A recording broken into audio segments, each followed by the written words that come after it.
নমস্কার বন্ধুরা, আরো একটা নতুন ভিডিওতে তোমাদের সবাইকে স্বাগত জানাই। আজকের এই ভিডিওতে আমি আলোচনা করব থানার মেজবাবুর বিষয় নিয়ে। তো থানার মেজবাবুর বিষয় নিয়ে আমি এর আগেও একটা ভিডিও বানিয়েছিলাম। তো তোমাদের প্রত্যেকের রিকোয়েস্টে আরো ডিটেলস থাকছে এই ভিডিওটাতে।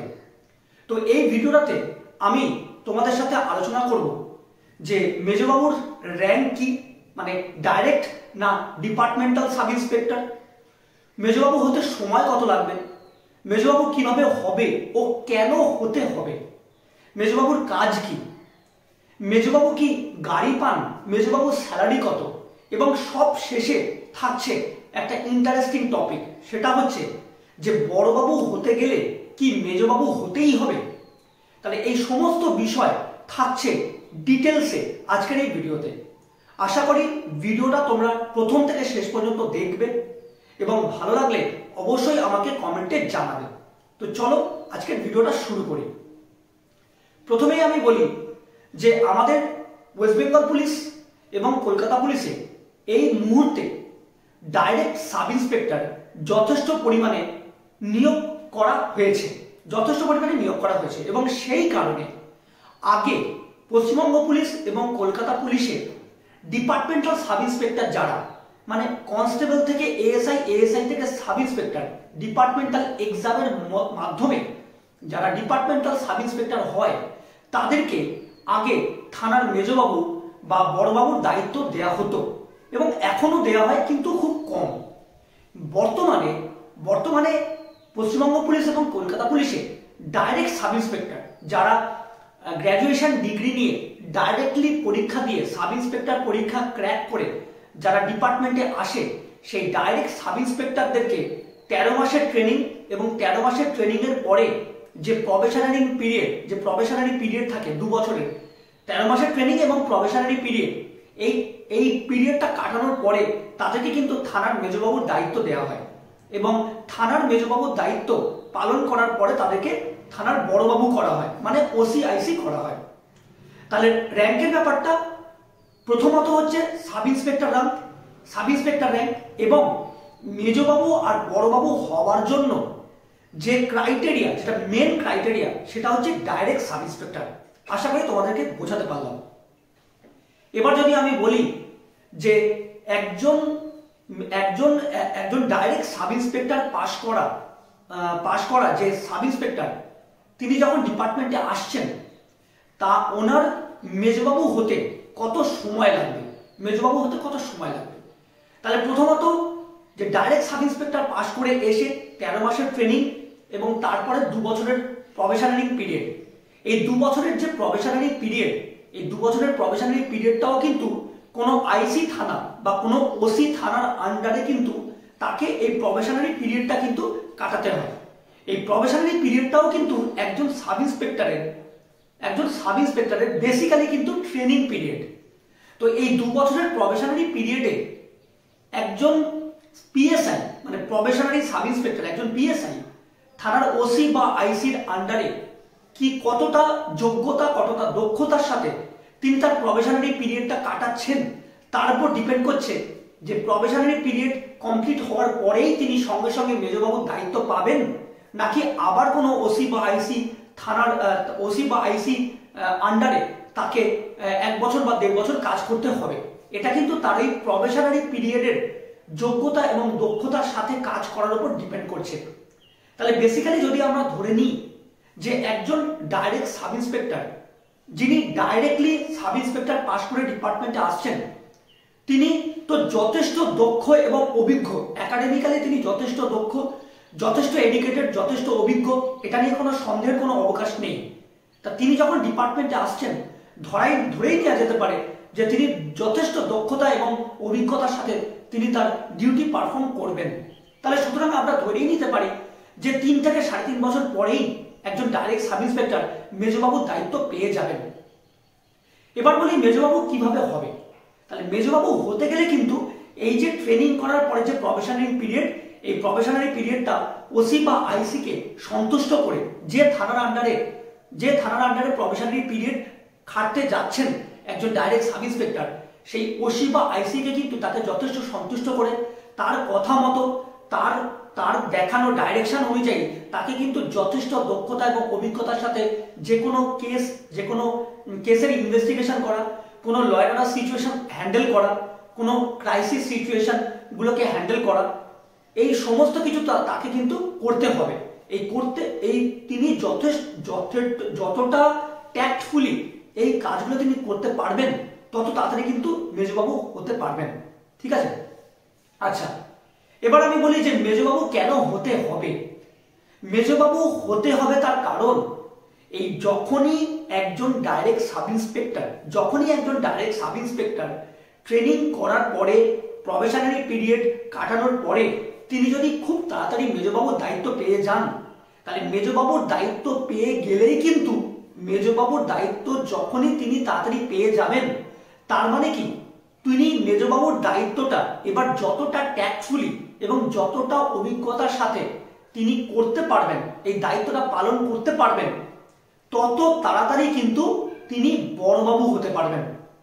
এবার আমি বলি মেজবাবুর কাজটা যদি আমি তোমাদেরকে ভালো করে বুঝিয়ে দিই, তাহলে তোমরা বুঝতে পারবে।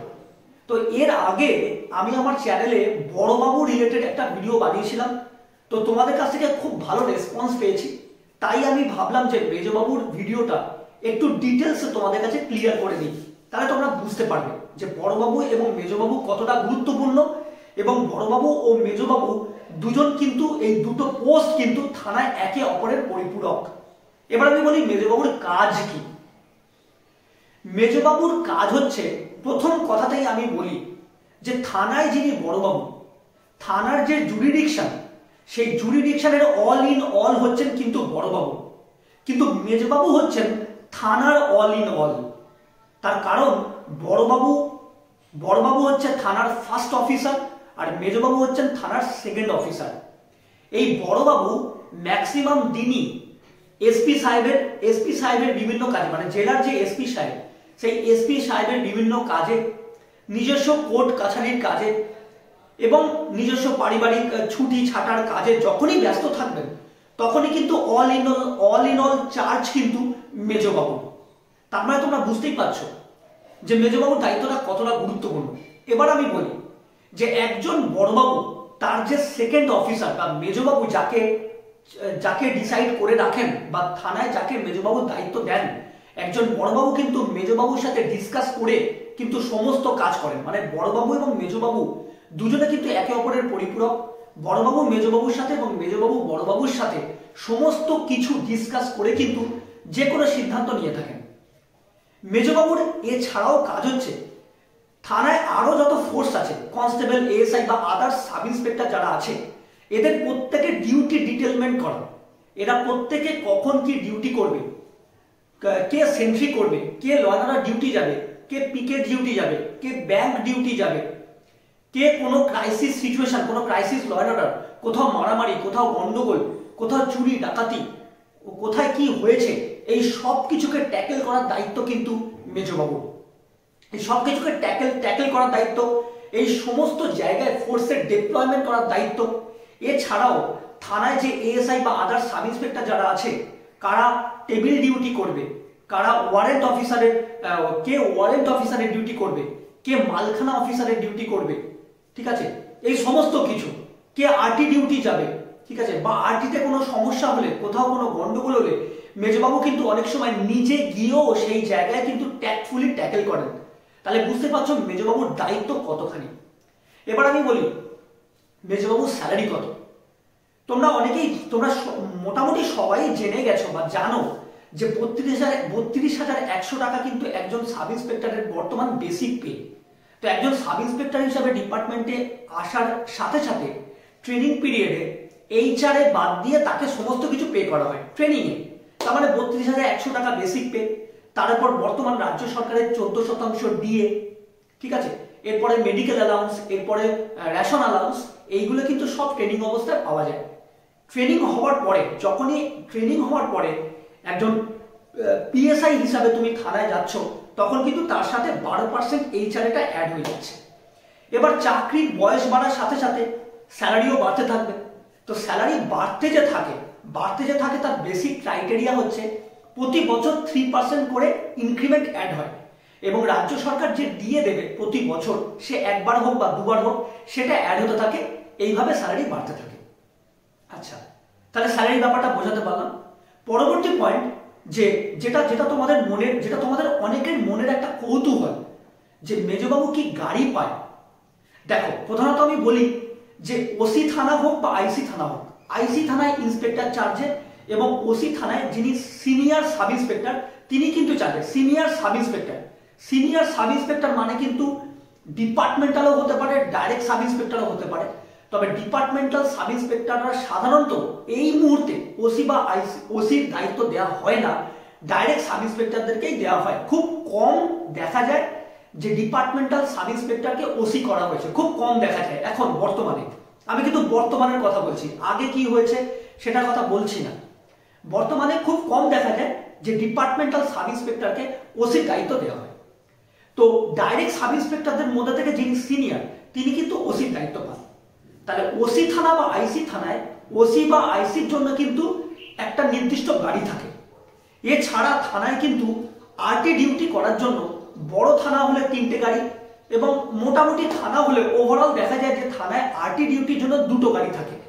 তাহলে বেসিক্যালি থানায় 3টে কি 4টে গাড়ি থাকে। মেজবাবুর জন্য কিন্তু আলাদা করে কোনো গাড়ি থাকে না। মেজবাবুর জন্য কিন্তু আলাদা করে কোনো গাড়ি থাকে না।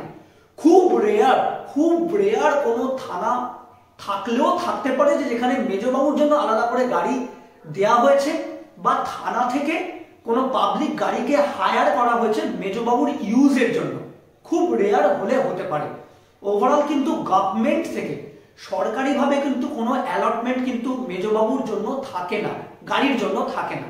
ঠিক আছে, এবার যেটা আমি বলতে চাই যে এই ভিডিওর সব থেকে ইম্পর্টেন্ট টপিক এই ভিডিওর।